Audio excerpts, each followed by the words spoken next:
నమస్తే, welcome to Disha TV. ప్రస్తుతం మనతో పాటు కాంగ్రెస్ సీనియర్ నాయకులు సిరిసిల్ల కాంగ్రెస్ పార్టీ ఇన్ఛార్జ్ కేకే మహేందర్ రెడ్డి గారు ఉన్నారు. మున్సిపల్ ఎన్నికల ఫలితాలపై కాంగ్రెస్ పార్టీ ప్రభావం, అలాగే ప్రతిపక్షాలు లేవనెత్తుతున్న ఆరోపణలపై వారి అభిప్రాయం తెలుసుకుందాం. ముందుగా అధికార పార్టీ సాధించిన ఈ యొక్క విజయాన్ని, ఈ ఫలితాలను కాంగ్రెస్ పార్టీ నేతగా ఏం చెప్తారు? ఇది చాలా సంతోషకరమైన విషయం. ఏదైతే 2023 సంవత్సరంలో తెలంగాణలో జరిగిన అసెంబ్లీ ఎన్నికల్లో కాంగ్రెస్ పార్టీకి తెలంగాణ ప్రజలు పట్టం కట్టిన తర్వాత యనుమల రేవంత్ రెడ్డి గారు కాంగ్రెస్ పార్టీ ఆ రోజు ఏ హామీలు అయితే ఇచ్చారో ప్రతి హామీని కూడా మాట తప్పకుండా మడమ తిప్పకుండా తెలంగాణ ప్రజలకు, అన్ని వర్గాల ప్రజలకు ఒక ప్రజా సంక్షేమ పథకాన్ని అందిస్తున్న తరుణంలో తదనంతరం జరిగిన ఎన్నికల్లో, అటు పార్లమెంటరీ ఎన్నికల్లో కానివ్వండి, తర్వాత జరిగిన ఉప ఎన్నికల్లో కానివ్వండి, ఎమ్మెల్సీ ఎన్నికల్లో కానివ్వండి, మొన్నటికి మొన్న జరిగిన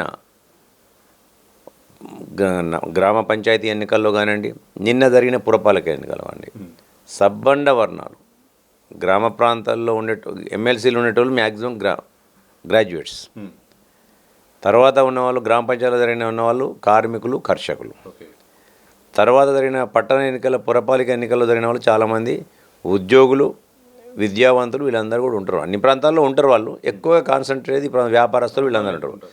అంటే ఈ 2 సంవత్సరాల కాలంలో రేవంత్ రెడ్డి గారి యొక్క ప్రజా సంక్షేమ పథకాలను, పరిపాలనా దక్షతను చూసిన తర్వాత సబ్బండ వర్ణాలు, అటు నిరుద్యోగులకు ఉద్యోగాలు ఇచ్చిండు, 1 కోటి మంది మహిళలను కోటీశ్వరులు చేసే తను చేస్తున్న ప్రయత్నాలకు మహిళలు ఇలా నీరాజనం పలికినరు, నిరుద్యోగ యువకులు నీరాజనం పలికినరు, వ్యాపారస్తులు నీరాజనం పలికినరు, ఉద్యోగులు నీరాజనం పలికినరు. అంటే ప్రతి వర్గాన్ని కూడా రేవంత్ రెడ్డి గారు ఒక దూరదృష్టితో ప్రతి పథకాన్ని వాళ్ళకి అమలు చేస్తూ వచ్చింది. కాబట్టి ఇలా అన్ని వర్గాలు వారికి మద్దతు తెలిపినందుకు చాలా సంతోషంగా ఉంది. ఇవాళ ఎవరైతే అవాకులు చెవాకులు పెడుతున్నారో వాళ్ళ నోర్లన్నీ కూడా ముగించడానికి ఇలా నిన్న జరిగిన పురపాలిక ఎన్నికలే నిదర్శనం. అయితే బీఆర్ఎస్ పార్టీ ప్రధానంగా ఏముంటుందంటే, కాంగ్రెస్ పార్టీ పట్ల, కాంగ్రెస్ సర్కారు చేస్తున్న విధానాల పట్ల ప్రజలు చాలా వ్యతిరేకంగా ఉన్నట్టు ఓటింగ్ సరళిబడి చూస్తే అర్థమవుతుంది. గతంలో 85% కూడా అధికార పార్టీగా మేము సాధించాం, కానీ ఈసారి ఆ పరిస్థితి కనపడలేదు. దీన్ని బట్టి అర్థమవుతుందని కూడా బీఆర్ఎస్ చేస్తున్న ఆరోపణకి ఏం చెప్తారు? ఇప్పుడు పచ్చకామర్లకు లోకమంతా పచ్చగా పడతాట. ఇంకోటి కూడా వాళ్ళు అనుకునేది ఏంటంటే, వాళ్ళు అహంకారంతో అప్రజాస్వామికంగా పరిపాలన కొనసాగించారు. అదిరింపులతోని, బెదిరింపులతోని. ఆ రోజు మీరు చూసినట్టయితే పురపాలిక ఎన్నికల్లో కానీ, గ్రామ పంచాయతీ ఎన్నికల్లో కానీ యునానిమస్లు చాలా ఉండేటి. ఎందుకంటే అధికారం ఉన్నది కదా అన్న అహంకారం కొద్దీ పోలీసు యంత్రాంగాన్ని ఉపయోగించి, అనేక వ్యవస్థలను ఉపయోగించి నామినేషన్లు లేకుండానే ఇవాళ వాళ్ళు విత్డ్రాల్ చేసే పరిస్థితులు ఉన్నాయి కదా. అటువంటిది అలా కాంగ్రెస్ పార్టీ హయాంలో, యనుమల రేవంత్ రెడ్డి గారి హయాంలో ప్రజాస్వామిక పద్ధతిలో ఎలక్షన్లు జరిగినాయి. అలా ఒక నిష్పక్షపాతకంగా జరిగిన ఎలక్షన్లు ఇవి. అందులో 116 మున్సిపాలిటీలు ఉంటే పట్టుమని 10 మున్సిపాలిటీలు కూడా సాధించాలని వీళ్ళు మా గురించి మాట్లాడతారని నేను అంటున్నా. అలా పట్టుమని 10 లేవు వాళ్ళకి. అలా సాగు తప్పి కన్నులు ఉట్టపోయినట్టు అక్కడోటి ఏరుకున్నట్టు ఏరుకున్నారు ఇలా వాళ్ళు. ఇంత దిగజారుడు మాటలు ఎందుకు అని నేను అంటున్నా. ఇలా కేటీఆర్ని కానీ అలాగే హరీష్ రావు కానీ ఇలా తెలంగాణ ప్రజలు చెప్పు దెబ్బ కొట్టిన వాళ్ళని, అలా చెంప దెబ్బ కాదు, చెప్పు దెబ్బ కొట్టిన ఇలా వాళ్ళను. ఇప్పటికైనా వాళ్ళు బుద్ధి తెచ్చుకొని మసులుకోవాలి. వాళ్ళ ఇప్పటికైనా ప్రజలకు అండగా ఉండాలి. అలా ప్రజల కొరకు పనిచేయాలి. ఇలా ప్రతిపక్ష పాత్ర పోషించలేని ఒక నీచాతినీతమైన స్థాయిలో ఉన్నారు ఇలా మీరందరూ కూడా. ఒక నిస్సహాయ స్థితిలో ప్రతిపక్ష నాయకులు లేడి. వాళ్ళ అసెంబ్లీకి పోతే మీరు ప్రతిపక్ష నాయకులు లేడి. వాళ్ళ ప్రతిపక్ష నాయకుడేమో ఫామ్ హౌస్కి పరిమితం అవుతాడు. ఇవాళ ఏదైతే వర్కింగ్ ప్రెసిడెంట్ అనుకుంటున్నా మీరు ఇవాళ ఒక అహంకారపూరితమైన మాటలతోని, అప్రజాస్వామికమైన పద్ధతుల్లో ఇవాళ అన్ని వ్యవస్థలను కించపరుస్తూ మాట్లాడుతూ ఉన్న విధానాన్ని ప్రజలందరూ కూడా గమనించిండ్రు. ఇవాళ గమనించిన తర్వాతనే ప్రజలు ఈ తీర్పు ఇచ్చిండ్రు. ఒక కార్పొరేషన్లో మీరు లేరు. కార్పొరేషన్లో ఎక్కడ కూడా డబుల్ డిజిట్లకు దాటలే మీరు. ఇవాళ ఎక్కడ కూడా మీది ఒక స్వయంగా మీరు ఎక్కడ కూడా కార్పొరేషన్ తీసుకున్న పాపన పోలేదు. మున్సిపాలిటీలు కూడా ఒక 10-12 ఎక్కువ తీసుకున్నట్టు అంతే. దానికి ఇవాళ ప్రజలు చెప్పిన ఏదైతే తీర్పు ఇచ్చినో దాన్ని శిరసావహించి ప్రజలకు అనుగుణంగా మెసులుకోవాలి తప్ప ఇటువంటి చిల్లర మాటలు మాట్లాడితే తెలంగాణ ప్రజలు ఎంత మాత్రం కూడా మీ మాటలను పట్టించుకున్న పరిస్థితులు లేరు ఇవాళ. సార్, సిరిసిల్ల మున్సిపాలిటీ విషయానికి వస్తే అక్కడ సిట్టింగ్ ఎమ్మెల్యేగా కేటీఆర్ అయితే మాత్రం ఆ మున్సిపాలిటీని కాపాడుకోగలిగారు. ఒక కాంగ్రెస్ పార్టీ అక్కడ నియోజకవర్గ ఇన్ఛార్జిగా ఆ ఫలితాన్ని ఎట్లా చూస్తారు? ఆ విజయం పట్ల ఏం జరిగింది అయి ఉంటాయి? ఇప్పుడు సిరిసిల్ల మున్సిపాలిటీలో బీఆర్ఎస్ కైవశం చేసుకున్నది అనేది వాస్తవం. ముందుగా కేటీఆర్ తనగా ఆత్మవిమర్శ చేసుకోవాలి. ఇవాళ ఆయన తెలంగాణకు బీఆర్ఎస్ పార్టీకి వర్కింగ్ ప్రెసిడెంటా లేకుంటే సిరిసిల్లకి ఎమ్మెల్యేనా?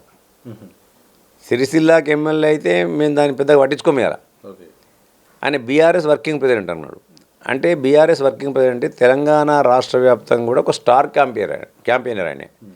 తెలంగాణలో ఎక్కడెక్కడ మున్సిపాలిటీలలో ఎవరెవరు పోటీ చేసినా వారి తరఫున ప్రచారం నిర్వహించి ప్రభుత్వంలోని లోటుపాట్లను తప్పులన్నీ కూడా ఎత్తి చూపి వాళ్ళకు అండగా ఉంచి మనోధైర్యాన్ని ఇచ్చి ఓటేయమని అడగాల్సిన పరిస్థితిలో ఉన్న వ్యక్తి ఇవాళ సిరిసిల్లకే పరిమితం అయిపోయింది. ఆయన సిరిసిల్ల దాటిపోలే. ఆయన పోటీ చేస్తున్నప్పటికీ 2009లో తిరిగి ఉండొచ్చు. ఆయన 2009లో తిరుగుతున్న సందర్భంలో అనేక సందర్భాల్లో చెప్పిండు ఆయన, నన్ను గెలిపిస్తే నా తోలుడిచి మీకు చెప్పులు కుట్టిస్తా, నేను ఇక్కడనే ఇల్లు కట్టుకుంటా, నా భార్య పిల్లలతో ఇక్కడనే ఉంటా అన్నాడు. ఎప్పుడు కూడా అక్కడ ఇల్లు కట్టుకోలే. ఆయన తోలుతో ఆయన చర్మంతో చెప్పులు కుట్టేయాలి సిరిసిల్ల ప్రజలకు. ఆయనకు సొంతలు లెక్కలు లేదు. తెలంగాణ భవన్లోనే ఉంటాడు, లేకుంటే క్యాంప్ ఆఫీసులో ఉంటాడు ఎప్పుడన్నా వస్తే. అని ఎప్పుడు కూడా రాత్రులు నిద్రించిన దాఖలాలు లేవు అక్కడ. కానీ ఈ నగరపాలిక ఎన్నికల్లో సిరిసిల్లలో 4 రాత్రులు నిద్రలేని రాత్రులు గడిపిండి ఆయన. సిరిసిల్లలో చాలా వార్డులలో మేము పోటీ చేయమని చెప్తే బతిమిలాడి బామాలి మాకు కొన్ని వార్డులలో 3-4 పోటీకి వస్తే వాళ్ళని తీసుకెళ్ళి పోటీ చేసింది. అలా మా దగ్గర కూతురు నామినేషన్ చేస్తే కొడుకుని తీసుకుపోయి బతిమిలాడి ఇంకో వార్డులో వేయించిండు. భార్య మా దగ్గర టికెట్ అడిగితే భర్తను తీసుకుపోయి ఇంకో దగ్గర వేయించిండు.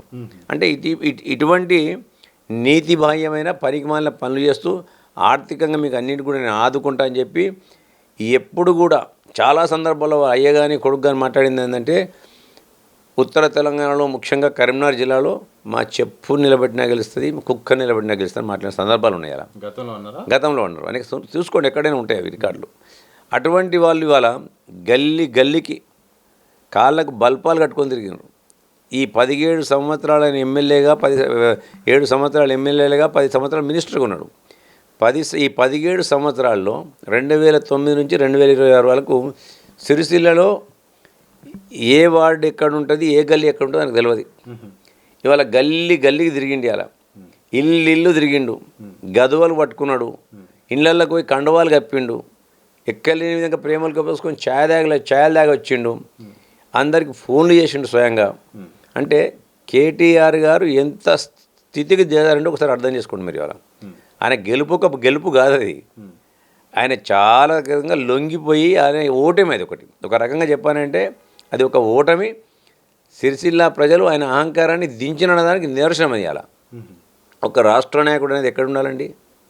రాష్ట్ర నాయకుడు అటువైపు నామినేషన్ వేసిందంటే మళ్ళీ రావద్దటు. రాష్ట్ర నాయకుడు ఓకే, కానీ మరి సొంత నియోజకవర్గాన్ని కూడా కాపాడుకోవాలి. సొంత నియోజకవర్గాన్ని గెలవని నాయకుడు రాష్ట్రంలో ఎక్కడ ఏం చేస్తాడని వాయిస్ వస్తుంది కదా. అంటే సొంత నియోజకవర్గం అది వాస్తవం అయినప్పటికీ కూడా నిన్ను నమ్ముకొని, నీ పార్టీని నమ్ముకొని చాలామంది కార్యకర్తలు వివిధ హోదాల్లో రాజకీయంగా మేము బాగుపడాలని చెప్పి నీ కొరకు త్యాగాలు చేసిన వాళ్ళు ఇవాళ పోటీలో నిలబెట్టినాడు కదా బీఫామ్లు ఇచ్చి. మరి వారి గెలుపుకు నువ్వు కృషి చేసిన బాధ్యత నీ పైన ఉంది కదా. ఎంతసేపు నీ స్వార్థమేనా? నీ కడుపు నిండితే దరిద్రం భాషనా? నీ కుటుంబం బాగుంటే అయిపోయానా? నీ నాయన దగ్గరికి వెళ్తే అయిపోతుంది, నువ్వు వెళ్తే అయిపోద్దా? రాష్ట్రంలో నేను నమ్ముకున్న కార్యకర్తలు ఎవరు గెలవకున్నా పర్లేదా? అంటే అష్టదిగ్బంధనం మా వ్యూహంలో భాగంగా నేను కేటీఆర్ను అష్టదిగ్బంధనం చేయాలనుకున్నా, సిరిసిల్ల నుంచి కదిలియద్దు అనుకున్నా, ఈయన యొక్క తిరుగుడు నేను కట్టడి చేయాలనుకున్నా, ప్రచారాన్ని కట్టడి చేయాలనుకున్నా. మా అధిష్టానం నాకు అదే చేసింది. ఏం చేశారు? అక్కడే ఉన్నాడు కదా 4 రోజులు 5 రోజులు. మీరు చూసిన వ్యూహం ఏంటి? అక్కడే దింపాలనుకున్నాం ఆయనను. కాబట్టి ఆయన 5 రోజులు నేను ఈజీగా వదిలిపెడితే ఆయన రాష్ట్రం అంతా వాడు తిరుగుతుండే కదా. అటు భువనగిరి పోతుండే, ఇటు పోతుండే, అటు పోతుండే, 4 మూలలు పోతుండే. ఆయన ఎక్కడ పోకుండా 4-5 రోజులు అక్కడే దింపిన ఆయనను. అంటే ఆయనను అష్టదిగ్బంధనం చేసి ఆయన అక్కడికే పరిమితం చేసిన కదా. ఆయన రాష్ట్ర నాయకుడు కాదు, ఓన్లీ ఒక గల్లీ నాయకుడు. ఆయన స్వార్థించిన తప్ప తెలంగాణ ప్రజల ఆయనకు బీఆర్ఎస్ కార్యకర్తల పట్ల కానీ తెలంగాణ ప్రజల పట్ల కానీ అంటే ఎటువంటి యొక్క చిత్తశుద్ధి లేదు. ఎంతసేపు ఆయన స్వార్థం అని చెప్పి దీని ద్వారా తేటతెల్లమైంది. ఇలా ఆయన ఇలా కేటీఆర్ అనేటోడు రాష్ట్ర నాయకుడు కాదు, ఇలా కేవలం సిరిసిల్లాకే పరిమితమైన ఒక చిన్న నాయకుడు, గల్లీ నాయకుడు అని. ఇలా ఆ ముద్ర సిరిసిల్ల ప్రజల్లో పడిపోయింది. ఇవాళ తెలంగాణ ప్రజల్లో అంతకంటే ఎక్కువ పడిపోయింది. ఇలా సార్ మరొకటి, ఇక ఈ యొక్క కాన్స్టిట్యున్సీలో అంటే మీ సిరిసిల్ల మున్సిపాలిటీ కాన్స్టిట్యున్సీలో చివరిలో ఇక ఇంటెలిజెన్స్ రిపోర్ట్ కానీ అలాగే కాంగ్రెస్ సీనియర్ నేతలు కూడా దాదాపు అక్కడ ఇక కాంగ్రెస్ కైవసం చేసుకున్నట్టు కూడా ఒక అంచనాకు వచ్చారు. ఏం జరిగింది చివరి నిమిషాలు? అవినీతితో సంపాదించిన అక్రమ సంపాదన ఉంది సిరిసిల్ల పట్టణంలో. నాకు తెలిసిన మేర అన్ని చోట్ల ఉండుండొచ్చు, ఇంతో ఇంతో, లేదని నేను అనను. అన్ని పార్టీలు కూడా చేసి ఉండొచ్చు, చేయలేదని కూడా నేను అనను. కానీ సిరిసిల్ల పట్టణంలో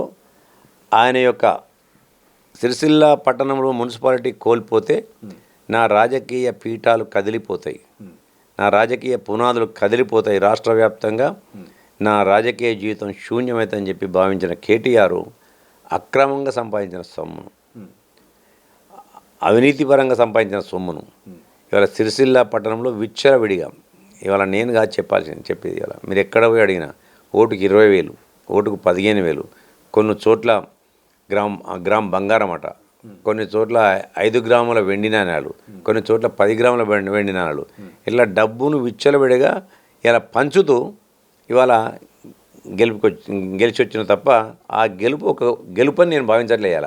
ఇవాళ గెలుపు ఏదో నామికే వస్తే పైన ఉండుండొచ్చు, కానీ ఆ గెలుపని నేను భావించట్లే, తెలంగాణ ప్రజలు కూడా భావించట్లే.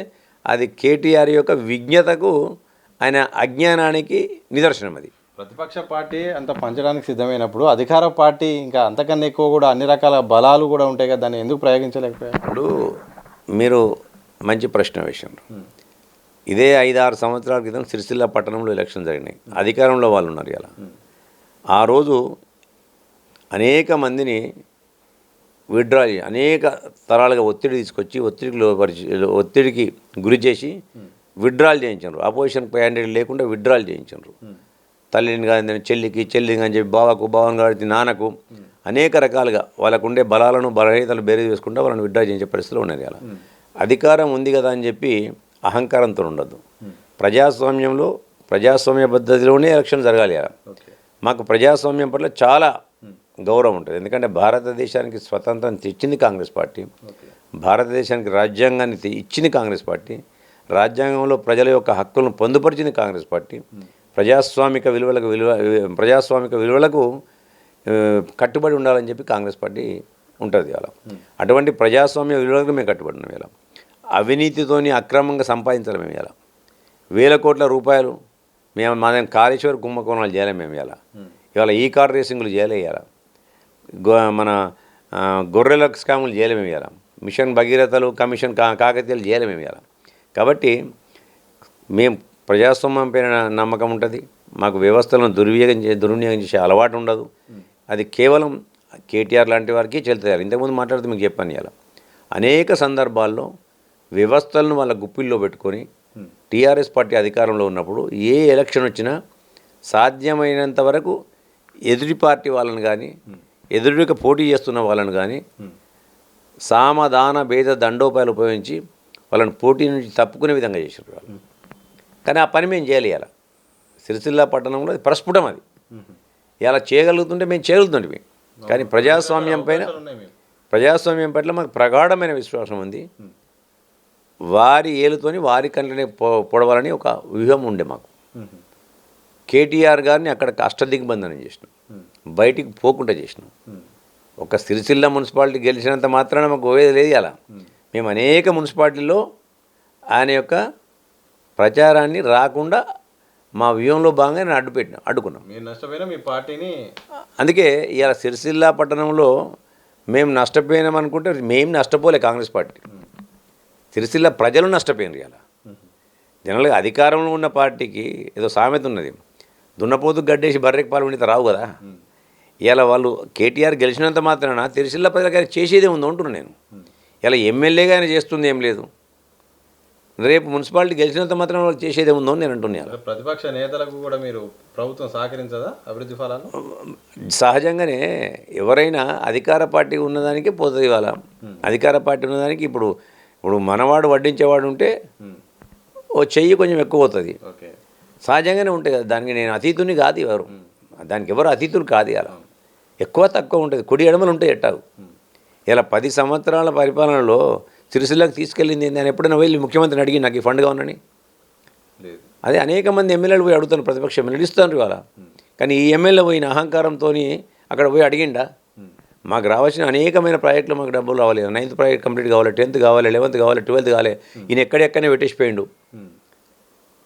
ఈయన మా పక్కన హరీష్ రావు గారు చేసుకున్నారు, కానీ మాకు చేయలే. ఈయన పక్కనే పొలాలు వాడుతుంటాయి, మా పొలాలు ఎండిపోతుంటాయి. ఇప్పుడు ఎండాకాలం వచ్చిందంటే వానాకాలంలో వానల మీద పండిపోతాయి, చెరువులు నిండుతాయి కాబట్టి సహజంగానే. ఇలా ఎండాకాలంలో రావాల్సిన నీళ్ళు రావు. ఇప్పుడు మాకు రంగనాయక సాగర్ నుంచి కానీ ఇటు కాళేశ్వరం నుంచి కానీ రావాల్సిన నీళ్ళు రావు. మాకు కాళేశ్వరం అదే కూలిపోయింది. అంతకంటే కెనాల్ కాలే. ఇంకా మలక్పేట చెరువు అని కావాలి మాకు. ఆ మలక్పేట చెరువు నుంచి కాలే ఇంకా కెనాల్ గిట్ట. అంటే అప్పుడు చేయలేదు, కనీసం ఇప్పుడన్నా చేయమైపోయి అడగాలి కదా. బతుకమ్మ చీరల డబ్బులు కూడా ఈమెను అడగాలి. ఈయన మేము పోయి అడిగినాం, ఈయన బకాయిలని మేము కట్టినాం ఇవాళ. అంటే నేను అనేది ఏంటంటే అడగని అహంకారికి ఆయన ప్రతిపక్ష ఎమ్మెల్యే అయితే ఏంది, ఏ ఎమ్మెల్యే అయితే ఏంది, ప్రజలకు సేవ చేయాలని ఒక దృక్పథం ఉన్నట్టయితే, సమాజ సేవా దృక్పథం ఉన్నట్టయితే అహంకారాన్ని పక్కన పెట్టి నేను ఎమ్మెల్యేను, నేను ప్రజలకు జవాబుదారిని, నేను పనిచేయాలి. పార్టీ ఏదైతే ఏంది ప్రభుత్వంలో, రాజకీయాలు అనేవి కేవలం ఎలక్షన్ల వరకే. తర్వాత నేను ప్రజలకు అందుబాటులో ఉండాలి, ప్రజలకు నేను సేవ చేయాలని, వాళ్ళ అవసరాలను తీర్చాలని చెప్పి ఒక మినిమం ఇంగిత జ్ఞానం ఉండాలి కదా. ఆ ఇంగిత జ్ఞానం కొరబడ్డ వ్యక్తి ఎవరయ్యా అంటే కేసీఆర్, హరీష్ రావు, కేటీఆర్. వీళ్ళు ముగ్గురు కూడా ఇంగిత జ్ఞానం లేదు వీళ్ళకు. ముఖ్యమంత్రి వేరే పార్టీ ఉన్నంత మాత్రాన నీకు హక్కు కదా నీకు. కాబట్టి పోయి అడగాలి. ఇప్పుడు చాలామంది ఎమ్మెల్యేలు పోయి అడుగుతారు, బీజేపీలు పోయి అడుగుతారు. మహేష్ రెడ్డి పోయి అడిగిండు, తీసుకుపోయిండు. పాలశంకర్ గారు పోయిండు, తీసుకుపోయాను, చేసుకొచ్చుకున్నారు. ఎవరైనా అడగాలి, చేసుకొచ్చుకోవాలి. వేరే వాళ్ళు వీర పార్టీలు పోయి అడిగితే వాడు కాంగ్రెస్లో పోతాడు, వాడు కాంగ్రెస్లో పోతాడని ఒక దుష్ప్రచారం. అమ్మ పెట్టదు, అడక తిననియదు. దగ్గర పెట్టే అధికారం లేదు. ప్రభుత్వంలో వాళ్ళ హక్కు అది. ప్రజల కొరకు వారు తప్పకుండా చేయాల్సిన బాధ్యత వాళ్ళది. అది ప్రజలు నీ మీద నమ్మకం కొద్దీ నీకు పట్టం కట్టినరు. పట్టం కట్టినప్పుడు పోయి నువ్వు అడగాల్సిన బాధ్యత, నీ హక్కును నువ్వు అడగకున్నప్పుడు నువ్వు ఎందుకు కొంటున్నావు? నేను ప్రజల పక్షాన నువ్వు నిలబడినప్పుడు నువ్వు ఎందుకు కొంటున్నా? రాజకీయాలలో నువ్వు గెలిచేలా లామంటున్నా. సో బీఆర్ఎస్ సంబంధించిన ఫలితాలు కనుక చూస్తే ఈసారి కేసీఆర్ గారు ప్రచారానికి రాలేదు. అలాగే వర్కింగ్ ప్రెసిడెంట్గా ఇక ప్రోటోకాల్ ప్రకారం కేటీఆర్కే నెక్స్ట్ లెవెల్ ఉంటుంది. సో ఈ యొక్క ఫలితాల విషయంలో బీఆర్ఎస్ పార్టీ ఎవరిపై బాధ్యత ఉంటుంది? నిజంగా కేటీఆర్ నాయకత్వానికి దేనికైనా లింక్ అయ్యే ఉంటుంది? తప్పకుండా. నిజంగా కూడా కేటీఆర్ రాజకీయాల్లో నిజంగా ఉండాలనుకున్నప్పుడు కేటీఆర్ బాధ్యతనే వహించాలి. అలా కేటీఆర్ బాధ్యత వహిస్తూ సరే రాజీనామా చేస్తారా చేయరా అనేది వాళ్ళ పార్టీ అధిష్టానం యొక్క నిర్ణయం, వారి విజ్ఞత. బాధ్యత మాత్రం ఇలా కేటీఆర్ గారే వహించాలి. ఎందుకంటే ఆయన వర్కింగ్ ప్రెసిడెంట్. వాళ్ళ నాయన కేవలం ఫామ్ హౌస్కే పరిమితమైండు. ఆయన ప్రతిపక్ష పాత్ర కూడా ఆయన పోషిస్తలేడు, అసెంబ్లీకి కూడా రావట్లే. ఇలా ఉత్తర ప్రగల్భాలని పలుకుతుంది, ఇలా పిట్టదొర మాటలు మాట్లాడుతుందని ఈయనే కదా. ఈయన తర్వాత వాళ్ళ బావనే కదా. ఈయన ముఖ్యంగా వర్కింగ్ ప్రెసిడెంట్ అనేది ఈయనే. కాబట్టి నాకు తెలిసిన మేర ఏ రాజకీయ నాయకుడైనా రాజకీయ అవగాహన వ్యక్తి వీటన్నిటికి కూడా ఈ ఫలితాలకు బాధ్యత వహించాల్సింది కేవలం కేటీఆర్ అని చెప్పక తప్పది. వాళ్ళ ఆయన స్వార్థ రాజకీయాల కొరకు, ఆయన స్వార్థం కొరకు తెలంగాణ రాష్ట్రంలో ఆ పార్టీ తరఫున పోటీ చేసిన వ్యక్తులందరినీ కూడా బలిపీఠం మీద పెట్టి ఊచకొత కోసిండని. అలా ఆయన సిరిసిల్ల గెలుపు కోసం తెలంగాణ ప్రాంతంలో పోటీ చేసిన వ్యక్తులందరిపైన ఆయన పార్టీ తరఫున ప్రచారానికి పోకుండా వాళ్ళను బలిపశువులు చేసిండ్రు. తెలంగాణ ఉద్యమంలో కూడా అనేక మంది త్యాగాలు చేస్తే వాళ్ళు భోగాలు అనుభవించారు. మళ్ళీ అదే ఏలక రిపీట్ అయింది. ఉత్తర తెలంగాణ విషయానికి వస్తే మాత్రం గతంలో చాలా పట్టుండే బీఆర్ఎస్కు. ఈరోజు అక్కడ ఇటు కాంగ్రెస్, ఇక రోజు రోజుకు అక్కడ బీజేపీ పెరుగుకుండా పోతుంది. దక్షిణ తెలంగాణ ఎలాగో కాంగ్రెస్కు అనుకూలంగా జరుగుతుంది. ఏం జరుగుతుంది అసలు ఉత్తర తెలంగాణలో? బీజేపీ హైప్ రావడానికి గల కారణాలు ఏంటి? అలాగే భవిష్యత్తులో ఈ పరిణామాలను ఎట్లా విశ్లేషిస్తారు? ఇన్నాళ్ళు బీఆర్ఎస్ పార్టీ వాళ్ళు చాలా విర్రవీగినారు, ఇది మా కంచుకోట అని. ఇలా వాళ్ళకి తెలిసింది అది మంచుకోట అని. అది కరిగిపోతున్న కళ్ళ ముందు కరిగిపోతున్నాను. ఎందుకంటే అట్లా ఉండడానికి కూడా కారణం ఏంటంటే ఆ ప్రాంతంలో నేను చాలా సందర్భాల్లో చెప్పాను, వాళ్ళక నా టీవీ ఛానల్లో చాలా సందర్భాల్లో చాలా ఇంటర్వ్యూలో చెప్పాను. వాళ్ళ తెలంగాణ ప్రాంతంలో అక్కడ ఉన్న సామాజిక ఆర్థిక పరిస్థితులు అనేకమైన ఉద్యమాలు జరిగినాయి. కేసీఆర్ కంటే ముందు కూడా అక్కడున్న ఏదైతే విప్లవ భావజాలంతో ఉన్న పార్టీలు తెలంగాణ ఉద్యమాన్ని, తెలంగాణ రాష్ట్రాన్ని ఆకాంక్షించిన వారు. ఆ భావజాలం అక్కడ ఉండేది. తెలంగాణ ఉద్యమం వచ్చినప్పుడు కేసీఆర్ పెట్టినప్పుడు కేసీఆర్ గారు గొప్పతనం కాదు అది. కేసీఆర్ గారు ఒక బండి కింద కుక్క అని నేను చాలా సందర్భాల్లో చెప్పాను. ఆయన శివలింగం మీద తేలే కూర్చున్నాడు, చెప్పుతో కొట్టలేము, చేతితో తీయలేము మనం. ఎందుకంటే ఎక్కడైతే ఆ భావజాలం ఉందో తెలంగాణ భావజాలాన్ని తెలంగాణ రాష్ట్ర వ్యాప్తంగా సమాంతరంగా వ్యాపింపజేయలేకపోయాడు. కేవలం ఉత్తర తెలంగాణకే పరిమితం ఉండే. ఎందుకంటే ఉత్తర తెలంగాణలో కూడా ఆదిలాబాద్, నిజామాబాద్, మెదక్ పార్ట్, కరీంనగర్, వరంగల్ పార్ట్, నల్లగొండకు వస్తే భువనగిరి వరకే. వరంగల్ సగమే, భువనగిరి వరకే. ఎందుకంటే ఇక్కడ ఆ రోజున్న పరిస్థితులలో జనశక్తి కానీ పీడబ్ల్యూజీ కానీ చాలా బలంగా ఉండేటివి. అంటే విప్లవ భావోద్వేగాలు తెలంగాణ ప్రజల్లో ఉన్నాయి. తెలంగాణ భావజాలాన్ని ఆల్రెడీ వాళ్ళు ప్రచారం చేసి పెట్టిన అంతకుముందున్న జనసభ కానివ్వండి, అనేక సందర్భాల్లో అనేక రకరకాలుగా తెలంగాణ భావజాలం వ్యాప్తి చెందబడినది. చెందబడి ఉన్న సందర్భంలో తెలంగాణ ఉత్తర తెలంగాణలో సీట్లు ఏకపక్షంగా వచ్చినాయి వీళ్ళకు, తెలంగాణ ఉద్యమం పేరిట.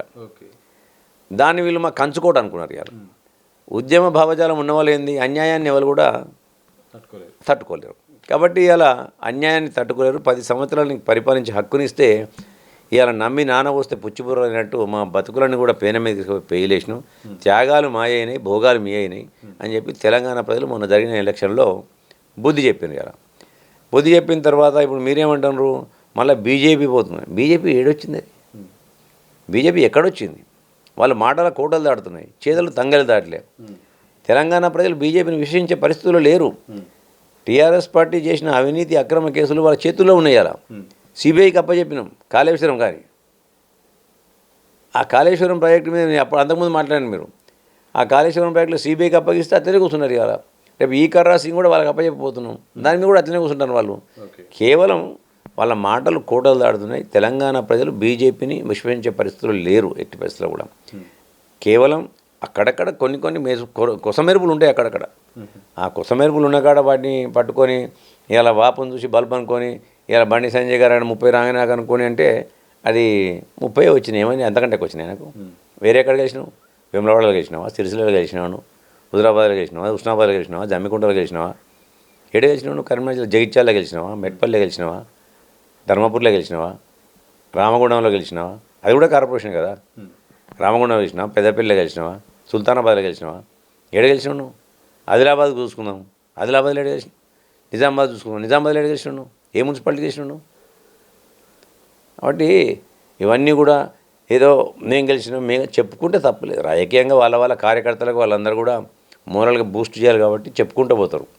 అంత మాత్రాన ఇవాళ ఒకటి మాత్రం వాస్తవం ఏంటంటే నిన్నటి దాకా జరిగింది బీజేపీ బీఆర్ఎస్ మధ్యలో చీకటి ఒప్పందం. అక్కడక్కడ హంగేర్పడ్డాయి. ఇప్పుడు వారి బహిరంగ ఒప్పందం బయటికి రాకపోతుంది, బయటపడబోతాను. ఇప్పుడు వాళ్ళు పెద్ద ఎత్తున హంగు రావడం పట్ల హంగు వచ్చినాయి ఏమున్నాయి అక్కడ? ఇప్పుడు 116 అండి. 116లో 76, 77 మాకు వచ్చినాయి. 14, 17 వాళ్ళకు వచ్చినాయి. 14, 17 ఇక మిగిలినవి 10, 20 తప్పకుండా ప్రజలు వారి విజ్ఞతతో ఓట్లు వేసినారు. వాళ్ళ ఓట్లు వేసినప్పుడు అంగీకరిపడతాయి. అధికార పార్టీ ఉంది వాళ్ళ. జనరల్గా అధికార పార్టీ దిక్కి ఎవరైనా మిత్రులు ఉంటే ఇండిపెండెంట్ చేసిన వాళ్ళు కూడా చాలామంది ఉంటారు ఇక్కడ. సహజంగానే అది. ఇప్పుడు నాయని చెప్పి నేను కొన్ని పోతాయి కాదని నేను అంటలేను. కొన్ని కూడా పోవచ్చు. ఎవరి మీద బలాత్కారం కానీ ఇలా బల ప్రదర్శన కానీ ఇవన్నీ ఉండయి. అధికారంలో ఉన్నాం కదా అని. సహజంగానే ఏంటంటే ఎవరైతే స్వతంత్రులు ఉంటారో ఆ స్వతంత్రులు జనరల్గా అధికార పార్టీ అక్కడ పీఠాన్ని ఎక్కగలిగే పరిస్థితుల్లో ఉందనుకున్నప్పుడు మా దిక్కు వస్తారు. వాళ్ళ 3, 4 గెలిచిన వాళ్ళు మాకు ఇచ్చినప్పుడు ఇంకో పార్టీకి ఇచ్చేసినప్పుడు అడ్డు వెళ్తారు వాళ్ళు. సహజంగానే ఇప్పుడు ఏమున్నాయి, ఎక్కడ చాలా చోట్ల మేమే ఎక్కున్నాం కాబట్టి మా దిక్కే వస్తారు. అధికారంలో ఉన్నాం, ఓ పని అవుతుందని చెప్పి. ఇవాళ మాకు వాళ్ళు 4 కలిసి మేము 2 ఉంటే ఎదుటోడు 5 ఉంటే మేము చేయలేము. కాబట్టి ఎవరైతే పార్టీ గెలిచినోడు ఎవడైతే పట్టుకు ఉండలేరు కదా సార్. కాబట్టి అధికారంలో వాళ్ళు ఉండాలనుకుంటారు, ప్రజలకు ఏమైనా సేవ చేయాలనుకుంటారు. కాబట్టి ఎవరైతే అధికారం చేజిక్కోగలుగుతారో వాళ్ళ ఓట్ల ద్వారా అటువైపు వెళ్ళి ప్రజలకు సేవ చేయాలని కోరుకుంటారు. సహజంగానే అధికార పార్టీ ఎక్కువ ఉన్న కాడ అధికార పార్టీకే వచ్చడం అనేది సహజ న్యాయ సూత్రం అది. సార్ చివరిగా చెప్పండి, మున్సిపల్ ఎన్నికల ఈ యొక్క ఫలితాల మ్యాండేట్ను ఎట్లా చూస్తారు? భవిష్యత్తులో జరిగే జిహెచ్ఎంసీ ఎన్నికల్లో, పరిషత్ ఎన్నికల్లో ఈ యొక్క ప్రభావం ఉంటుందా? ఎన్నికల ప్రభావం తప్పకుండా ఉంటుందండి. అంటే ఒకటి మాత్రం వాస్తవం, ఏ ఎలక్షన్కి ఆ ఎలక్షనే చూసుకోవాలి. అక్కడ ఉన్న పరిస్థితులు స్థితిగతులను చూసుకొని ప్రజలు నిర్ణయాలు చేస్తారు. ఇవాళ ఒకటి మాత్రం ఏంటంటే, ఇవాళ మొన్న జరిగిన గ్రామ పంచాయతీ ఎన్నికలు కానివ్వండి, ఇవాళ జరిగిన నగరపాలిక ఎన్నికలు, పట్టణ మున్సిపాలిటీ ఎన్నికలు కానివ్వండి, రేవంత్ రెడ్డి గారి యొక్క పరిపాలనా దక్షతకు, వారు అనుసరిస్తున్న విధి విధానాలకు, ఎందుకంటే వారు ఏదైతే ప్రజా సంక్షేమ పథకాలు చేపట్టినరో ఆ పథకాలన్నీ కూడా ఈ రాష్ట్రం ఇంత అప్పుల్లో ఉన్నప్పటికీ కూడా 8 లక్షల కోట్ల అప్పు చేసి అవినీతి అక్రమాలతో రాష్ట్రాన్ని అప్పుల పాలు చేసిన బీఆర్ఎస్ ప్రభుత్వం చేసిపోయినప్పటికీ కూడా ఇటువంటి స్థితిలో కూడా ఈ రాష్ట్రాన్ని ముందుకు తీసుకెళ్లాలని ఒక దృఢ సంకల్పంతో ఇచ్చిన మాటకు కట్టుబడి ప్రతి పథకాన్ని కూడా ప్రజల వద్దకు చేరుస్తున్న విధి విధానాన్ని, నిరుద్యోగులకు ఇంచుమించు 75 నుంచి 80 వేల ఉద్యోగాలు ఇచ్చిన విధానాన్ని, 1 కోటి మంది మహిళలను కోటీశ్వరులు చేయాలనే తపనతోని తాను చేస్తున్న ఒక కార్యక్రమాలను, అలాగే ఇవాళ పేదవాడికి ఎప్పుడు కూడా విద్య దూరం కాకూడదు, పేదవాడిపైన పెట్టే విద్య ఒక పేదవాడిపైన పెట్టే ఖర్చు ప్రతి ఒక్కరు కూడా పెట్టుబడి కింద చూస్తూ అనేక విద్యా సంస్థలను నెలగలుపుతూ రైతన్నులకు 2 లక్షల రుణమాఫీ చేసిన విధానాన్ని, వ్యవసాయం దండగ కాదు వ్యవసాయం పండగ చేయాలని ఉండే ఉద్దేశం కొద్ది, ఏదైతే పేదవాడు కూడా సన్నబియ్యం కడుపు నుండి తినాలని చెప్పి సన్నబియ్యం ఇచ్చిన పథకాన్ని, పేదవాడు ఆకలితో అలమటించకూడదని చెప్పి రేషన్ కార్డులు ఇచ్చిన విధానాన్ని చూసిన తర్వాత ప్రజలందరూ కూడా రేవంత్ రెడ్డి గారికి మేము అండగా ఉండాలి, ఈయన ప్రజల పక్షాన ఉన్నాడు, ప్రజాపక్షాన ఉన్నాడు, ప్రజా సంక్షేమ పథకాల్ని అన్ని వర్గాల వారికి అందించిన తరుణంలో ఇలా పట్టణ ప్రజలు అంటే మొన్నటి వరకు ఇచ్చిన వాళ్ళు గ్రామ ప్రజలు, ఇవాళ ఇచ్చిన వాళ్ళు పట్టణ ప్రజలు, అంటే సబ్బండ వర్ణాల యొక్క సమతుల్యం చేస్తూ, సబ్బండ వర్ణాలను సమతుల్యం చేస్తూ అన్ని వర్గాల వారిని సంతృప్తిపరుస్తూ వారు చేస్తున్న పరిపాలనా విధానాన్ని ప్రజలు మెచ్చి కట్టిన పట్టం ఇది. Thank you.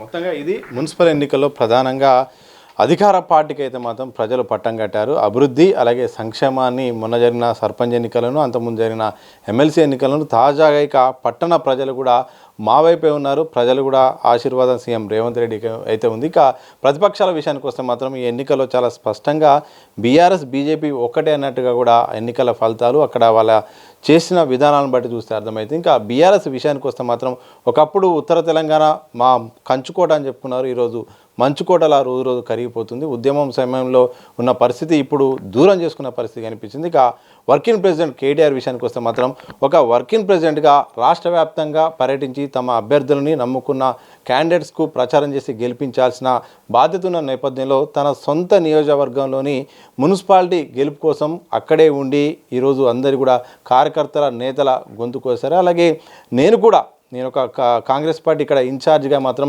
కేటీఆర్ను అష్టదిగ్బంధనం చేసి ఇక్కడి నుండి బయటికి వెళ్లకుండా చేసి రాష్ట్ర వ్యాప్తంగా కాంగ్రెస్ గెలిచేలాగా ఇక్కడ ఓటమి అయినప్పటికీ కూడా కాంగ్రెస్ విజయంలో చాలా ఆనందంగా ఉన్నట్టు కూడా కేకే Mahender Reddy garu Sircilla Congress party incharge, Congress senior నేత చెప్పిన సందర్భం అయితే కనిపిస్తుంది. కనప సమస్వంతో సతీష్ దిశ టీవీ, హైదరాబాద్.